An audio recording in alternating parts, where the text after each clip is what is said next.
بسم الله الرحمن الرحيم وبه نستعين.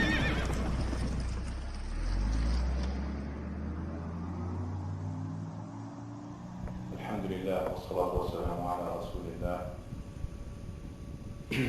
أما بعد فإن خير الحديث كتاب الله وخير الهدي هدي محمد صلى الله عليه وسلم وشر الأمور محدثاتها وكل محدثة بدعة وكل بدعة ضلالة وكل ضلالة في النار. ثم أما بعد يا أيها الذين آمنوا اتقوا الله وقولوا قولا سديدا يصلح لكم أعمالكم ويغفر لكم ذنوبكم ومن يطع الله ورسوله فقد فاز فوزا عظيما. رب اشرح لي صدري ويسر لي أمري واحلل عقدة من لساني يفقهوا قولي. What is the main advantage of having Salafism in this earth now? Salafism in this earth now, it actually have many advantages. That it encourages people for knowledge. And certainly because of many of the lies and the books which they printed all distorted, it makes the brothers who want to enjoin the good and forbid the evil, they make them study more and more and try to prove to the so-called Salafis, look, you are wrong, look, this book, look, your Shaykh said this and the other question said the other thing, look, the ulama said this and your Shaykhs are not doing that. Until the end of the day, you find the people have more knowledge than the Salafism, and the Salafism, all their knowledge is to try to Humpty-Dumpty business and moving about in the library. And in the end of the day, they find themselves a target that they only study to distort. Before they were studying to learn themselves and to teach. I was a Salafi before, and I agree with them that everybody should have the names and the attributes of Allah subhanahu wa ta'ala correctly and rightly. I'm grateful that somebody called me for the Salafism. For the Salafism, I was nobody before. I learned a lot from them. But you should not say to a person, this is enough. No, once you know the names and attributes of Allah, and you know that one of the names and attributes of Allah is Al-Hakam, the ruler, Al-Adl, the just, then you must, if you want to worship Allah subhanahu wa ta'ala with these names and attributes, you must feel jealous that somebody is challenging the authority of Allah subhanahu wa ta'ala. Just like the brothers say, this is how you worship Allah, by the names and attributes, not to say it like a puppet.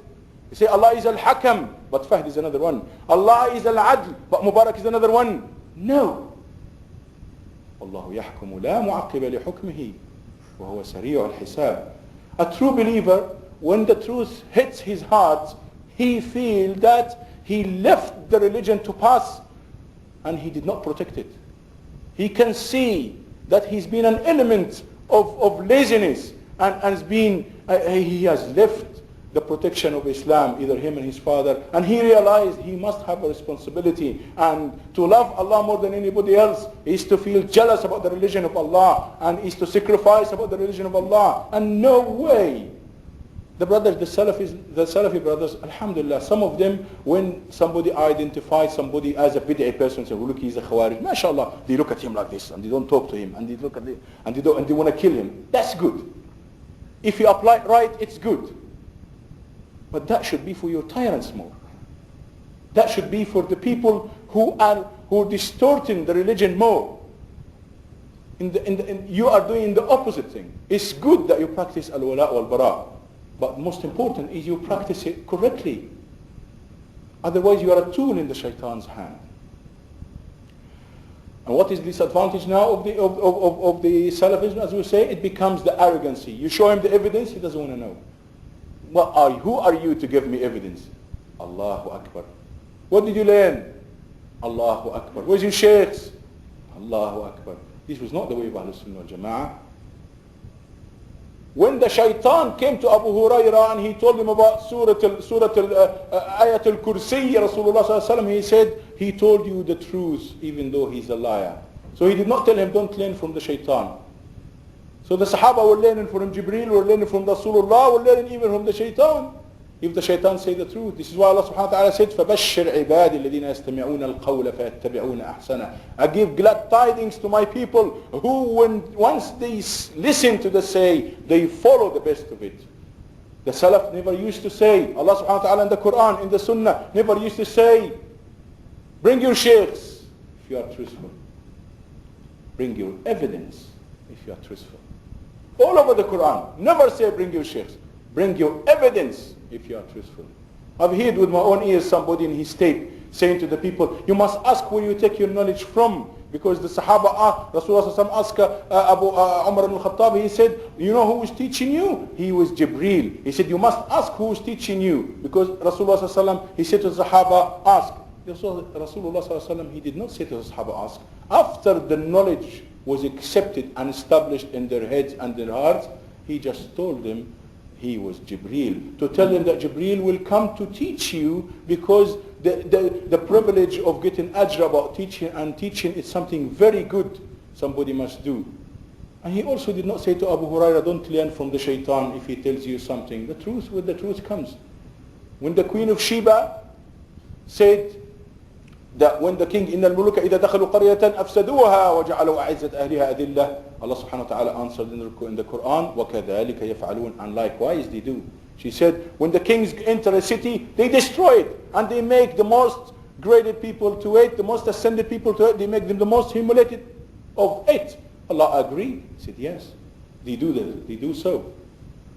So whenever the truth comes from, put it according to the Quran and the Sunnah and accept it. Otherwise you will always be hesitant. And you will always link the truth to other people. To people rather than you link it to the Quran and the Sunnah. Then that takes him also the disadvantage as well, is that they do some of the religion and they leave other of the religion. Like all, enjoying the good, forbidding the evil, doing jihad fi sabilillah, also doing some da'wah for the people. When it's necessary, they only do da'wah for certain people. They make munazarat for certain kind of things. They don't care about actually people whom they are becoming kafir in Africa and kafir in Indonesia and kafir in the poor places, because of the Oxfam going and support them, buy the money of their kingdoms. They don't care about this. No. They say it's politics. It's not politics. It is Islam. And you have to understand that you must save your brothers. Some people leave Islam because of a handful of corn. And you know what mischief is happening, and you are quiet. So this is actually something which is happening. The other thing, which is the disadvantage of Salafism, which we're feeling nowadays, that they are very quick to call somebody a non-Muslim or a mushrik as soon as they see him doing some grave worshipping, or many of them are ignorant in that, but some of them, they are wise and they know what is the limits and what is the grade of calling people mushriks. But while they're doing this, in the same time, they are pushing people too hard to make shirk of obedience, to make shirk of silence. Don't say the truth, otherwise you're Khawarij. Don't say a word, leave, be quiet, listen to the ruler, listen to this, until kufr propagates, until kufr gets more and more and more. So while you're trying to do tawheed by strangling people about the tamimas and about the things which they put around their necks and about things which they say with their mouth and things which they do, it's good. But if you balance it, you prevent the shirk of worshipping, and also you prevent the shirk of obedience. And unfortunately, this is what is the disadvantage, that even though when you talk to them about the evidence, they don't want to listen to the evidence even of a sheikh from before, only if they like it. The sheikh which is existing right in the front of them, he is the evidence. He is the person who can cancel verses. He is the person who can twist the fatwas from everybody before him. They could mention the names of sheikhs like Ibn Taymiyyah and this and that, but if their sheikh said something against the sheikh of Ibn Taymiyyah, or if their sheikh said something even against the Quran, or even if their sheikh says something against himself, a fatwa which he have said before, they will still follow him. Why? They only follow what they could see, touch, listen to, and this is idolism. This is shirk. Because who is your sheikh? Only because he is alive, he can cancel all the verses before? Only because he is alive, he can change his mind all the time? Only because he is alive, he can go against the ijma'at al-ulama? Only because he is alive, when you ask him for evidence, if he have, he will give you evidence. If he doesn't have, he will twist his head and say, I have no time, go and learn, no, don't talk to me. Like what the people saying to the sheikhs now, what has happened about the peninsula, we have lost Jerusalem, it's against the ijma', there was ijma' of the ummah, one book, 157 scholars on the time of Jerusalem have signed unanimously, it's a kufr to leave any part of Jerusalem. We have people now living parts of the peninsula, living part of the peninsula, not only Jerusalem, denouncing the jihad. So this is the problem. And this is what they are saying. They are not saying, bring your evidence if you are truthful. They are saying, bring your sheikhs if you are truthful. And this is not the way of Ahlul Sunnah wal Jama'ah.